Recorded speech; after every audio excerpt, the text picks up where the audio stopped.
Okay lang po, hindi ako makapag-open ng cam, gawa ng sobrang hina ng signal.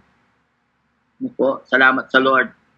At ayan, isang mapagpalang gabi sa bawat isa po sa atin.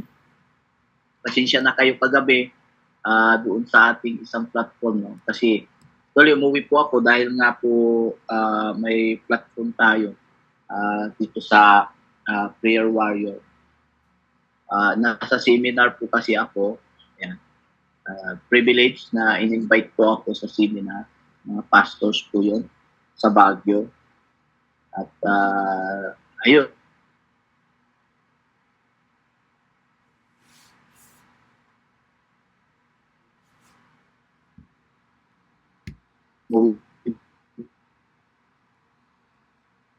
Po ako para makasama Pinoon sa pag-iingat sa ating panalangin dito sa ating platform.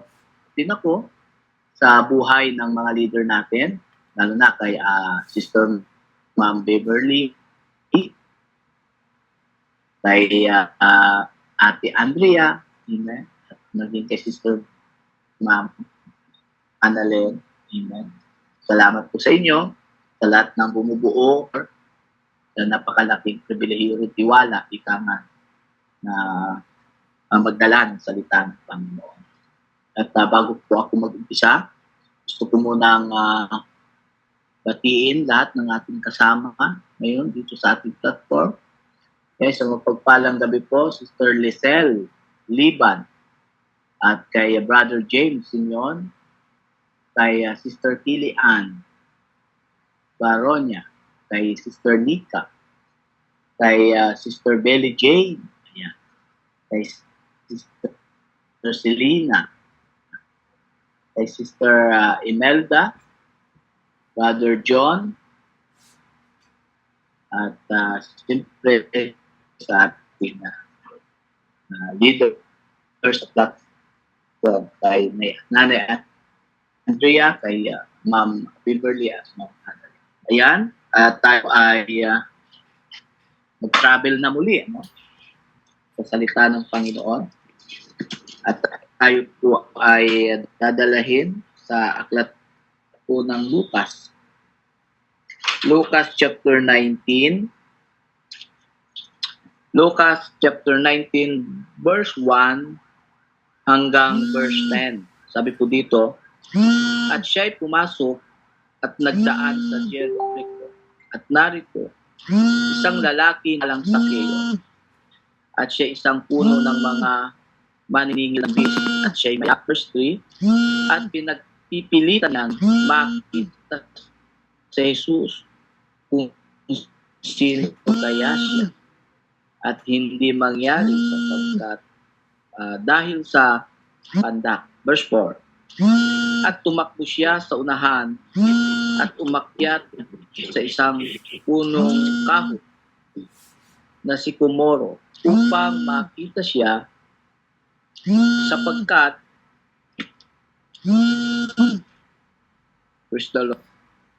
sapagkat siya ay magdaraan sa daong yaon. At mating si Jesus sa dakong yaon ay siya'y tumingala at sinabi sa kanya, Sakeo, magmadali ka at bumaba. Bumaba ka sapagkat ngayon, sabi sa verse 8 ng Luke chapter 19, at si Sakeo ay nagtindig at sinabi sa Panginoon, narito, Panginoon, ang kalahati ng aking mga pag-aari ay ibibigay ko sa mga duka at kung sakaling at kung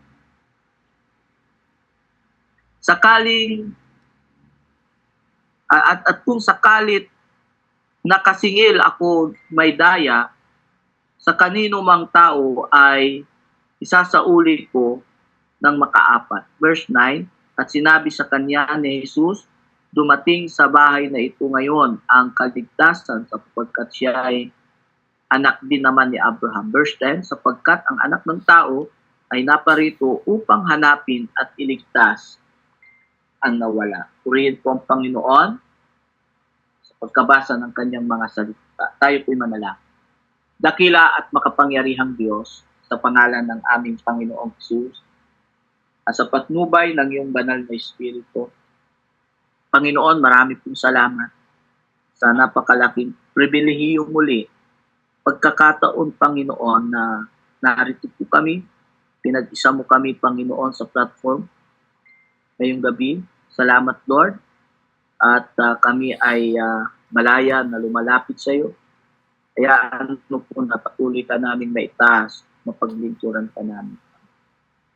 Dalangin ko po, Panginoon, sa platform na ito, malaya ka, O Diyos, na kumilos sa aming kalagitnaan. Malaya kang magpagaling ng mga may karamdaman ngayong gabi. Malaya ka, O Diyos, na magpalakas ang mga nanghihina at nalulupaypay ng aming mga kapatid, Father God. Ngayon pa lamang, Panginoon, alam ko po, Lord, na may gagawin ka sa aming community. Tunay nga, Lord, na kiniklim po namin, sinisilyuhan po namin ang katagumpayan ng iyong gawain sa kanila. Maraming salamat po, Panginoon. Binabalik ko po ang pinakamataas na papuri, salamat, parangal at pagsambay. Kung aming panalangin, in Jesus' name. Amen. Amen. Praise the Lord. Hallelujah. Dito sa ating pong key verse, ng Luke 19, mayroon po ritong isang character na ang pangalan po niya ay Zacchaeus. Si Zacchaeus po ay, ang trabaho ni Zacchaeus po, siya po'y maniningil ng buwis. Tax collector. Kumbaga sa panahon natin ngayon, ano ba panahon natin ngayon? BIR. Bureau of Internal Revenue. Po, siya po'y maniningil ng buwis. At sabi dito, siya'y pandak. Kumbaga maliit na tao siya. At ang Panginoon po natin, siya naman po ay bantog na sa paggawa ng himala. Kilala na ang Panginoon. At itong si Zacchaeus po ay nung nalaman niya na malapit ang Panginoon sa kanya, nagsumikap siya. Nagsumikap siya na mapansin siya ng Panginoon. Kaya dahil sa maraming tao, diba, hindi siya mapansin kasi siya ay pandak, sabi ng Bible. At siya po'y umakyat, para mapansin siya po'y umakyat sa isang puno ng sikomoro. Sabi ng mga Bible scholar, ang puno ng sikomoro ay maihahalin tulad sa isang kamatkili, mamatinik. Siya po'y umakyat po doon sa puno ng sikomoro para makikita, matanaw ang ating Panginoon. At syempre, hindi naman po normal na ang isang puno ng sikomoro ay naakyat. Napansin siya ng ating Panginoon. At napansin siya ng ating Panginoon, sabi ng Panginoon, Zacchaeus, bumaba. Kilala siya ng Panginoon. O lahat naman tayo kilala ng Panginoon. Tinawag siya. Zacchaeus, bumaba ka. Magmadali ka. At ako ay pupunta sa iyong tahanan. Sa iyong bahay. Malugod siyang tinanggap ng ating Panginoon. Alam, ni Zacchaeus, tinanggap niya ang ating Panginoon. Napasok na sa kanyang tahanan. Then nagkaroon ng milagro sa buhay ni Zacchaeus. Na born again sa Zacchaeus. Paano ba ma-born again ang tao? Diba? Nabuborn again ang isang tao, siya ay narinig ng salita ng Panginoon. At yung salita ng Diyos ay kanyang sinasabi. Kung magkakaroon ng transformation sa kanyang buhay. Sabi nga niya hindi po nakakagulat, kasi yung transformation ni Zacchaeus, sabi niya, kung may nadaya man ako, babalik ko ng makaapat na beses. At sabi ng ating Panginoon, narito ngayon ang kaligtasan sa tahanan. Siya rin ay lahi ni Abraham, sabi niya. So gusto ko pong mangaral, mangusap, mga kapatid, sa paksang God's love and grace for all. God's love and grace for all. Alam niyo po yung grace. Yung grace po ay, yan po ay naibibigay lang ng Panginoon sa atin. So, yung grasya. Naabot si Sakeo ng grasya ng Panginoon. Dahil si Sakeo po ay mandaraya, di ba? Kumbaga, siya po ay ano po sa corruption sa kanyang trabaho. Sabi nga niya, kung may nadaya man ako, babalik ko ng makaapat na bisis. At si Sakeo po ay kilala po sa kanilang lugar. Kaya nga, nung nakita ng ating Panginoon, nakita ng mga tao na pumasok ang Panginoon sa tahan, diba, na daming nagbubulong-bulong. Na akala ko ba itong Jesus na ito ay banal?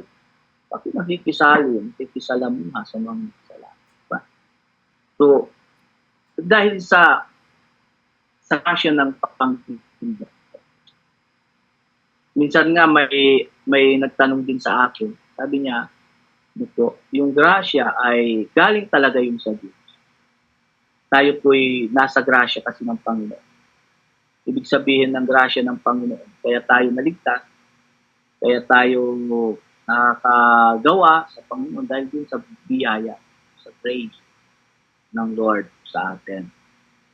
Kaya tayo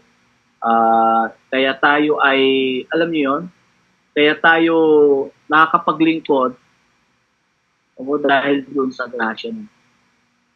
May nagtanong na sa akin, sabi niya, Pastor, sabi niya, hindi bang mawasak o masira yung grasya na ibinigay ng Diyos sa tao? Sabi ko naman, oo naman, pwede naman. Sa anong paraan? Pag ikaw ay nagpakamatay, yeah, nagpakamatay ka, malamang naman siguro na mawawala yung grasya sa'yo. Tulad kay Judas Iscariote, di ba? Baga yung grasya, kasi mapansin natin doon, dahil sa galit ng Diyos, umabog yung kanyang bituka eh. So, God's love and grace for all. Pag-usapan natin si Sakeo. Si Sakeo po, mga kapatid, siya po'y maliit. Pansin niyo yung pagsisikap niya na makilala ang Panginoon. Titignan mo, napakaraming tao, paano siya makalapit doon. Minsan kasi ganun eh. Minsan yun yung part natin kay Lord eh. Gawin mo yung bahagi mo sa Panginoon. Di ba ang Diyos na gagawin din niya yung bahagi niya para sa atin. Yung pagsisikap ni Sakeo. Sakripisyo, di ba? May pagsiksikat siya. Then nung hindi siya mapansin, makyat siya sa puno para lang makita niya ang Panginoon. Pero dito sa sintagpong ito, masasabi ko po na ang Panginoon ang naghanap kay Sakeo. Amen? Ang Panginoon ang naghanap kay Sakeo. Kasi kilala siya ni Jesus. Minsan sa ating pong buhay mananampalataya, lagi nating tandaan ang Diyos ang umanisang. Amen? Ang Diyos ang nagplano ng grasya ng Panginoon. Ang Diyos ang pinagmulan ng ating tagumpay. Ang Diyos ang nagbigay ng kaligtasan sa atin. God's love and grace for all. Amen?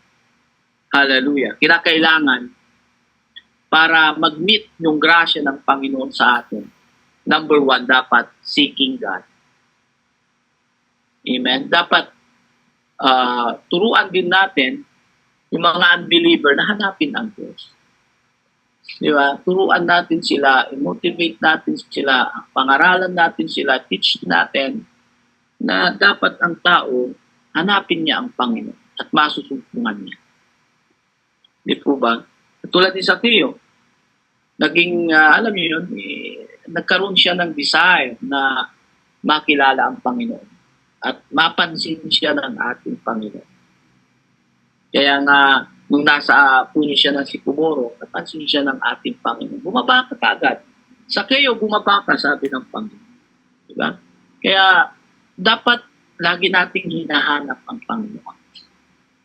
Lagi nating nagkakaroon tayo lagi ng desire na alamin ang plano ng Panginoon sa atin. Hanapin natin siya. Amen? Tayo ay matuto, no, na mag-aral sa Panginoon. Hindi natin pag-aaralan. Iba rin kasi yung word na pag-aaralan, no? Pag-aaralan ko yan si Lord. Iba yun ano? Pinag-aaralan ko yan si Lord, no? Iba rin yung ganung word, no? Kailangan pag seeking God, matuto, willing na matuto, willing to learn, no? Parang estudyante na kapag ikaw ay nasa school, matuto ka sa teacher, di ba? Kapag hindi ka matuto sa teacher, ayaw mo makinig sa teacher. Pag may tanong ka, parang tanong na lang na ayaw talagang Yung seeking God is willing na ikaw ay matuto, hanapin ang Panginoon. Naalala ko po nung ang mga Israelita po ay lugmok sila sa karamdaman. Naranasan din natin yan noon, last year, yung pandemic. Di ba? Grabe yun. No po? Pero ano sabi ng Panginoon? Number one, yung hanapin. Sabi ng Panginoon sa Israelita, kung ang aking bayan tinawag at pinili ay magpakumbaba, hanapin at manalangin. Diba? Hallelujah. Hanapin, manalangin, magpakumbaba, manalangin. Amen? Kumbaga, nandoon yung paghahanap natin sa Panginoon. Kaya kahit na tayo po ay mananampalatayan, lagi nating hanapin ang katwiran ng Panginoon.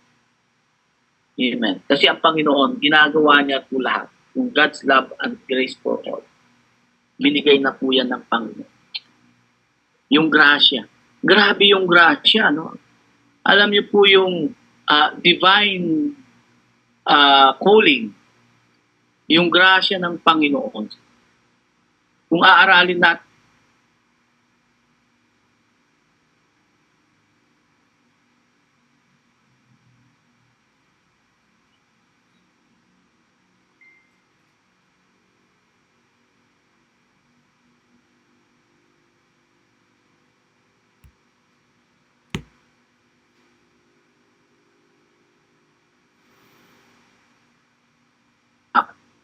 ng kapwa niyang Hudyo. No po? Pero dahil sa grasya, yung divine calling, ginamit pa rin siya ng Panginoon na upang pangnahan siya po'y mag-lead, no, sa mga Israelita. At Diyos lamang po ang nagbibigay ng grasya na yun. Yung grace na yan. Di ba ba? Yung tinatawag na divine calling. Amen. Yung grasya, ang grasya po ay hindi po, alam niyo yun, kahit ikaw ay makasalanan, ikaw ay mapapatawad ng Panginoon because of grace. Amen? Ganun po si Lord. Yung grasya niya ay walang katapusan. Sa lahat po yun, mga kapatid. Hallelujah. Amen? So, seeking God, mga kapatid, no? Ang sabi po, Zacchaeus' eagerness to see Jesus demonstrate the importance of seeking a relationship with God and being willing to make sacrifice to do so. Willing siya. Grabe yung gusto niyang makilala ang Panginoon eh. Inakyat niya yung puno ng sikomoro. Amen. Siguro, nung mga childhood natin, ako naranasan ko umakyat sa puno ng kamatsili. Ay grabe. Hindi ka makakyat ng maayos. Matutusok yung kamay mo, yung binti mo, gano'n. Kaya ang ginagawa, tatanggalin muna isa-isa yung yung tinik. No, ganun yung seeking God. Ganun yung desire ni Zacchaeus, no, na makilala ang Panginoon. Kaya kapag natin makilala ang Panginoon, walang bagay na mahirap. Eh. Sabi nga, may kasabihan, kung ayaw mo, may paraan. Kung gusto mo, may paraan. Kung ayaw mo, may dahilan. Di ba? Hallelujah. Kaya, Kung ginawa ng Panginoon ang lahat sa atin, ginawa ng Panginoon para magkaroon ng grasya sa atin, kailangan ng bahagi natin seeking God. Amen? Hanapin lagi natin ang Panginoon. Lagi tayong maghanap sa Lord. Lagi natin, alam niyo yun, lagi tayong willing. Amen? Kasi pagka hanapin natin ang Panginoon, no? Willing to willing to make sacrifice to those souls. Amen? Yes, willing to make sacrifice to those souls. Yung ikaw nga lang ay aatin sa church, di ba? Every Sunday. Grabe ng digmaan eh. Sa totoo lang po. Monday, Tuesday, Wednesday, Thursday, Friday, Saturday, okay, smooth yung araw. Pero pagdating ng Sunday, daming pressure na dumarating. Di ba? Naranasan nyo na ba yung gano'n? Na pagdating ng Sunday, napipressure ka. Parang alam niyo yun, gustong baguhin ng kaaway ang iyong mood para hindi ka makaatin sa church. Di ba? Pero once na seeking God, no? Being willing to make sacrifice to those. Pagpunta mo ng church, amen? Hallelujah. Kahit mainit, kahit umuulan, sige. Kahit kay gagastos, pamasahe, sige. Amen? Dahil gusto mo makilala talagang Panginoon. Kapag napansin naman, alam niyo po lahat po ng talagang tumanggap, no, at naging willing sa mga sacrifices, no, sa paglapit sa Panginoon, lahat sila napansin ni Lord. Lahat sila napansin ng Panginoon. Lahat ng mga imposible na sila'y matugon sa kanilang mga kahilingan, napansin sila ni Lord. Bakit? Willing to sacrifice to those who. Amen. Kaya magpapansin tayo kay Lord. Hindi masama na yung word na magpapansin. Hallelujah. Pero dapat magpapansin tayo kay Lord. Parang panalangin, yung sabi na huwag manalangin ng paulit-ulit, no? Pero gusto ni Lord na maging makulit tayo sa Kanya. Totoo yun. Gusto ni Lord na lagi tayong makulit, no? Hindi pa ulit-ulit, no? Makulit lang tayo. Kulitin natin siya. Naging, alam niyo yung, naging parang bata tayo na makulit sa Panginoon. Di ba? Hallelujah. Seeking God. Glory to Jesus. Then number 2 is yung tinatawag na transformative power of faith. Yung may pagbabago. Amen? Yung may pagbabago doon sa puwersa, no, sa pananampalataya. Dapat ganun. Dahil naabot tayo ng grasya ng Panginoon, mayroon pong authority tayo na kinakailangan yung faith natin ay nagli-level up. Yes. May mga level ang ating pong pananampalataya sa Panginoon. May mga level po yun.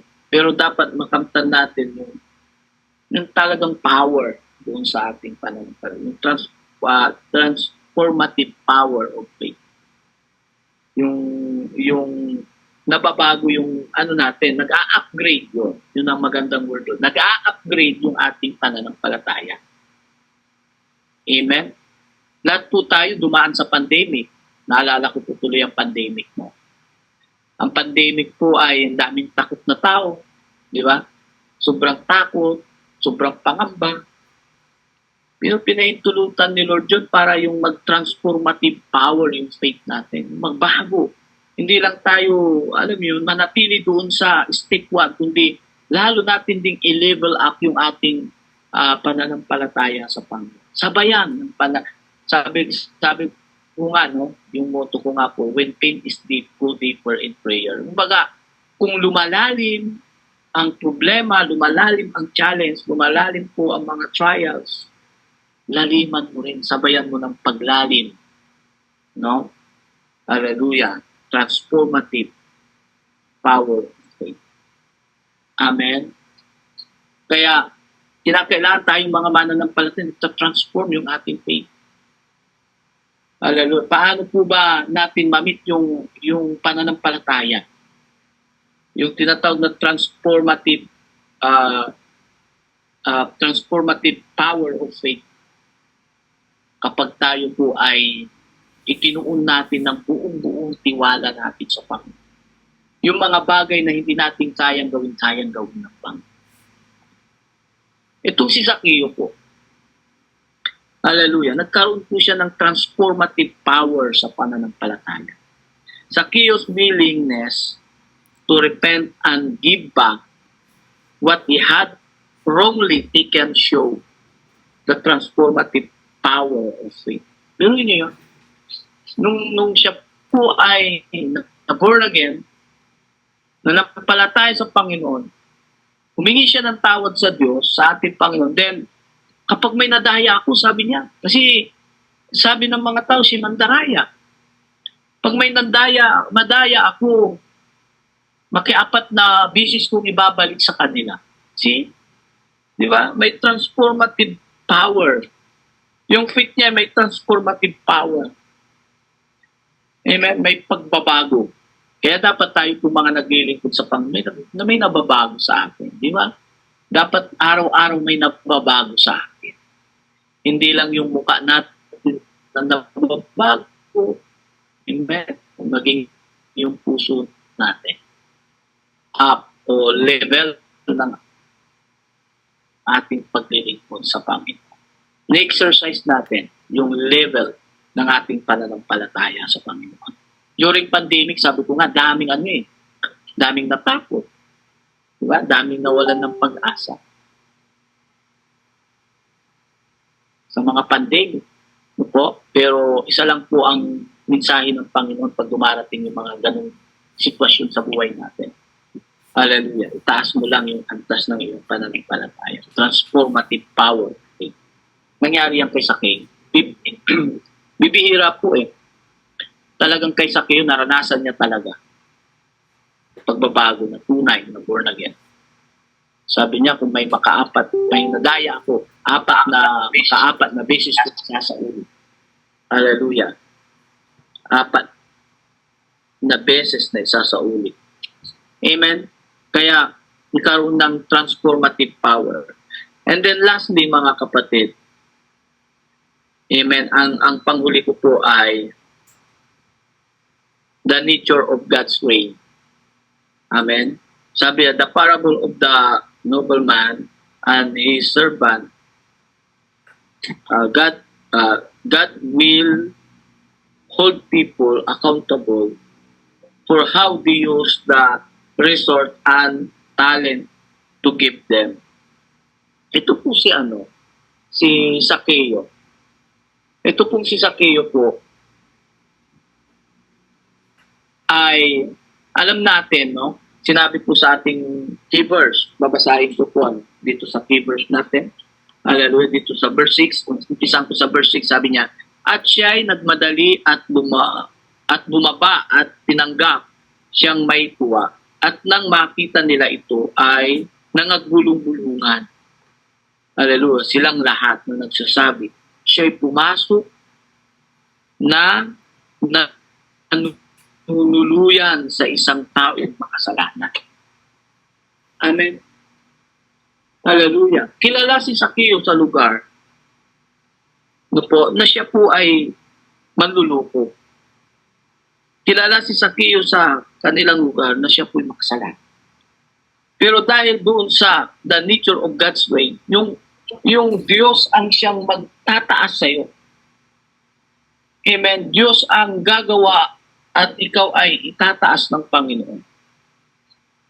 Kaya sa atin po, once na Diyos ang kumilos sa buhay natin, no? Pag Diyos na po ang kumilos at maglagay ng damdamin sa puso natin, hallelujah, magkakaroon ng rain, yung pag-angat, no? Hallelujah, sa ating buhay. Kaya nga sabi ng Panginoon, dumating ngayon ang kaligtasan sa tahanan ito. Amen? Siya rin ay lahi ni Abraham. Kaya nga, tayo po, sa totoo lang, no? Ang purpose ng salvation naman, kung titignan natin sa history, purpose ng salvation, wala tayong kapag-asa eh. No po, kasi ang puntirya lang ng ating Panginoon ay ang mga Hudyo. Tayo po wala talagang pag-asa. Pero dahil sa the nature of God's reign, no po, nung tinanggihan ng mga Hudyo ang Panginoon, hindi nila tinanggap. So naabot tayo ngayon, no? Parang alam niyo yung anak na ano, yung ano nga ba tawag doon, yung anak na ano, tayo'y anak ng Panginoon na tayo ay ano, naabot noon sa biyaya ng Panginoon. Yung pag hindi ka tunay na anak, hindi, na-adapt tayo. Opo. Kahit tayo po naabot doon sa biyaya. Nagkaroon tayo ng ano, ng yun yung nature. Hallelujah. Yung panghuli po, yung the nature of God's reign. Kaya nga sabi ng Panginoon kay Sakeo sa tahanan nila, dumating ngayon ang kaligtasan sa tahanan. Kasi ganun din po tayo, hindi po ba? Para tayong si Sakeo nung mga panahon na yun. Talagang walang pag-asa. Ibig sabihin po kahit ako po sa totoo lang po, until now, pagka iniisip ko yung mga nakaraan ko, hindi pa ako na mananampalataya, grabe. No? Grabe, naranasan ko po dahil sa pagsusugal ko. Bininta ko yung folding bed ng tatay ko. Hindi ko makalimutan. Kasi nga yung folding bed ng tatay ko, parang folding bed ng mga sundalo. Matibay talaga. Kumbaga, pag nakita mo lang yung folding bed na yun, talagang bibilihin yun. Kasi nga, grabe yung ganda ng matibay. Kahit sa mo bitbitin, matibay siya. No? Dahil sa ako ay sugaron nung araw, no? Kinuha ko yun, bininta ko. Sabi ng kaibigan ko, bibinta ko kasi wala na akong pera. Ganun ako nung araw. Pero alam nyo, hindi ko rin isipin, hindi ko rin maisip na isang araw magkakaroon ako ng lakas ng loob na i-share ang gospel. Noon, katurnihan sa akin. Makahawak lang ako ng Bible. Hindi ko bukabularin sa isipan ko yun. No po. Kumbaga, isa po ako sa manunuligsa nung araw. Kasi nga dito sa amin noon, mayroon na ring born again. Ano po. At kapag sila ay nagsisimba, siyempre sayawan. Minsan nanunod na ako kasi yung church nila doon makikita mo yung mga tao nagsisimba. Tapos yung signet na nagtataasan na ng kamay. Tapos maya-maya nag-iiyakan. Sabi ko tuloy, nung hindi ko pa nakilala si Lord, sabi ko, ano ba naman ang mga born again na yan? Sabi ko nung araw. Pagkano, parang feeling nilang si Wonder Woman, Superman, nakataas ang kamay. Tapos nang hindi nakalipad, may umiyak. Sabi ko nung yan ang panunulig sa ako. No po. At hindi ko, alam niyo yun, hindi ko akalain na maabot po ako ng pag-angat ng Panginoon. Pagbabago. Nag-umpisa lang naman po yun nung nagtatrabaho po ako noon Mayroong makulit talaga nag-street preaching doon. Kulit siya. Kumbaga alam niyo yun, kada alas 5 ng hapon nandun na siya. Nag-street preaching na siya. Parang alam niyo, sabi ko, naiirita na ako dyan Pero parang ako yung pinapatamaan lagi. Parang gano'n. Kasi kaya ako naiirita. Kasi bukod sa sugarol akong araw, lasing-gigil din ako nung araw. No po. Kaya sabi ko, grabe naman mag-message na yan. Pero dumating yung time talaga na talagang problemado kami. Kasi si Mother ko noon, nagkaroon ng mayuma. Ang hirap ng buhay namin. Sobra. Hallelujah. Karoon siya ng mayuma, walang pang sa ospital. Dumating yung time, napayakap na si Mother ko sa akin, wala na ng malay, nagka-dumi-dumi na. Alam nyo, mahal na araw nun, tinakbo siya sa ospital. Akala namin buntis, yung pala mayuma yung nandun sa tiyan niya. Talagang grabe yung problema. Bata pa kami noon. binata pa ako noon. Tapos yung nangangaral, makulit. Timing talaga na lugmok yung, alam niyo yun, problemado talaga ako. Sabi niya, nung nangangaral siya, subukan mo ang Panginoon. Sabi niya, subukan mo ang Panginoon. Huwag kang manangan sa damdamin mo, sa diskarte mo. Sabi niya ganun. Ngayon magpipray ako, sabi niya. Sa nakakapakinig nito, sumunod ka lang sa panalangin. Sabi niya ganun, manampalataya ka lang sa Panginoon. May magagawa ang Panginoon. Sabi ko sa isip ko, sige nga, sabi ko, subukan ko nga mag-pray siya. So, kung ano yung binabanggit niya doon sa prayer, binabanggit ko rin ng mahinang-mahina. Kasi nandun ako sa sa shuttle bus. Na mahinang-mahina rin akong nagtutuloy-tuloy sa kanila. Alam niyo po, pagdating ko sa trabaho, nagbago ng line leader. Ang naging line leader ko ay mananampalataya, worker ng church. Tapos sabi niya sa akin din, bukas, Sunday, gala tayo. Doon ka na sa boarding house ko matulog, sabi niya. Kaya ako nagulat. Kasi, bait niya Mabait siya. Kasi kababata ko. Pero siya, naging line leader ko doon sa trabaho. Yung pala, kikidnapin ako, dadalhin ako sa church. Yung mga usher nila, maalis ko. Na malayo-layo pa lang kami, talagang, sinalubong na kami kagad ng usher. Wala na akong pasok na ako sa church. Din doon ko na-encounter ang Panginoon. Simula noon, sabi ko, kapag ka talagang ikaw ay sumuko sa sarili mo, sinuko mo yung buhay at manangan ka sa pwedeng gawin ng Panginoon, ikilos ang Diyos. Ang Panginoon po ay gagawa ng paraan. Amen? Sa totoo lang, hinahanap tayo ng Panginoon. Katulad ni Sakeo. Kung titignan natin, akala natin si Sakeo naghanap sa Diyos. Hindi. Ang Panginoon ang naghahanap sa atin. Hallelujah. At kapag tinawag tayo ng Panginoon, hindi tayo tinatawag na, huy, parang ganun. Hindi. Hindi ganun ang pagtawag ni Lord. Rodel! Hallelujah. Tutuloy ako ngayon sa iyo. Parang ganun. Sabi niya, Sakeo, bumaba ka. At ako'y tutuloy sa iyong tahanan. At malugod na tinanggap siya ni Sakeo. Amen? At doon nagkaroon ng transformation kay Sakeo. Dito po sa buhay ni Sakeo, kung titignan natin,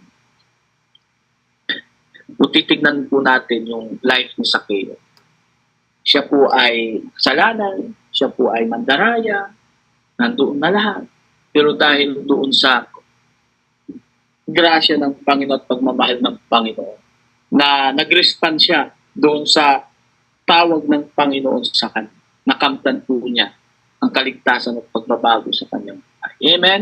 Lagi nating tandaan mga kapatid, yung grasya at pagmamahal, God's love for all.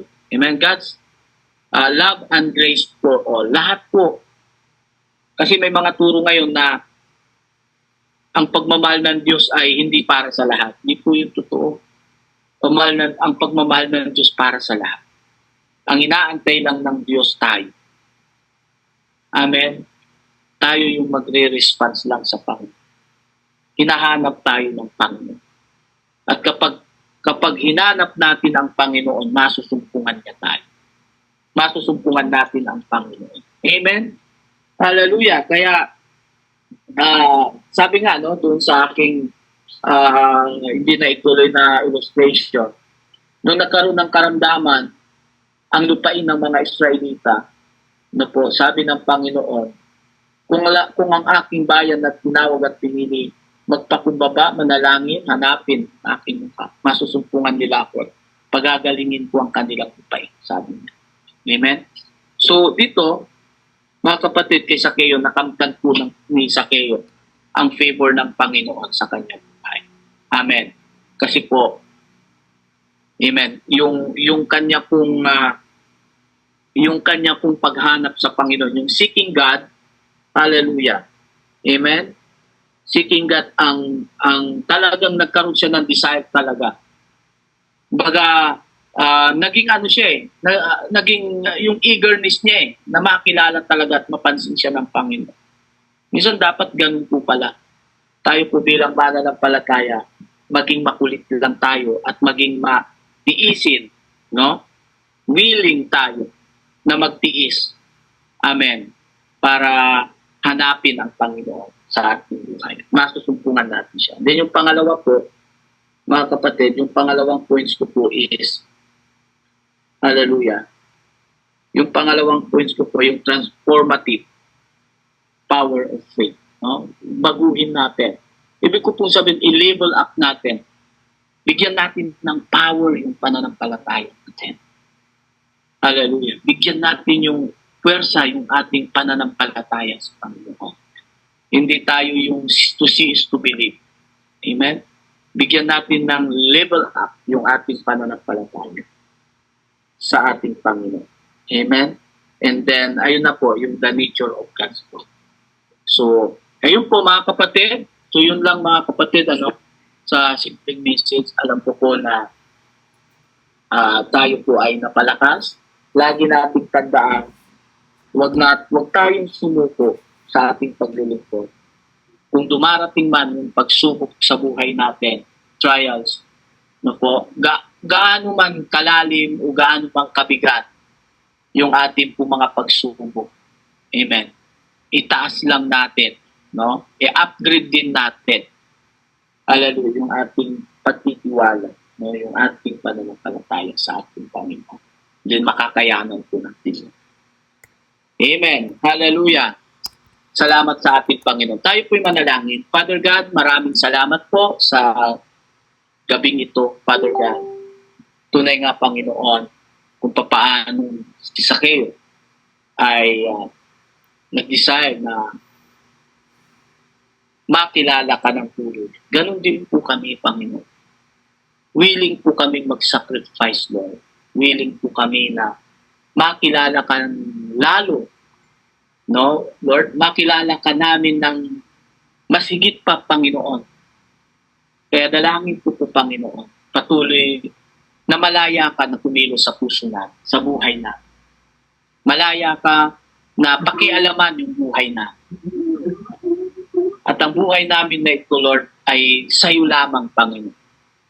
Maraming salamat, Lord, sa buhay ni Zacchaeus na naging kalakasan po namin sa gabi. Salamat po, O God, tunay nga, Lord, na sinisilyuhan namin katagumpayan ng aming paglilingkod. Maraming salamat po. Ibinabalik ko po, Panginoon, ang pinakamataas na papuri, pasasalamat, marangal at pagsang. Ito po ang aming panalangin. In Jesus' name. Amen. Thank you po.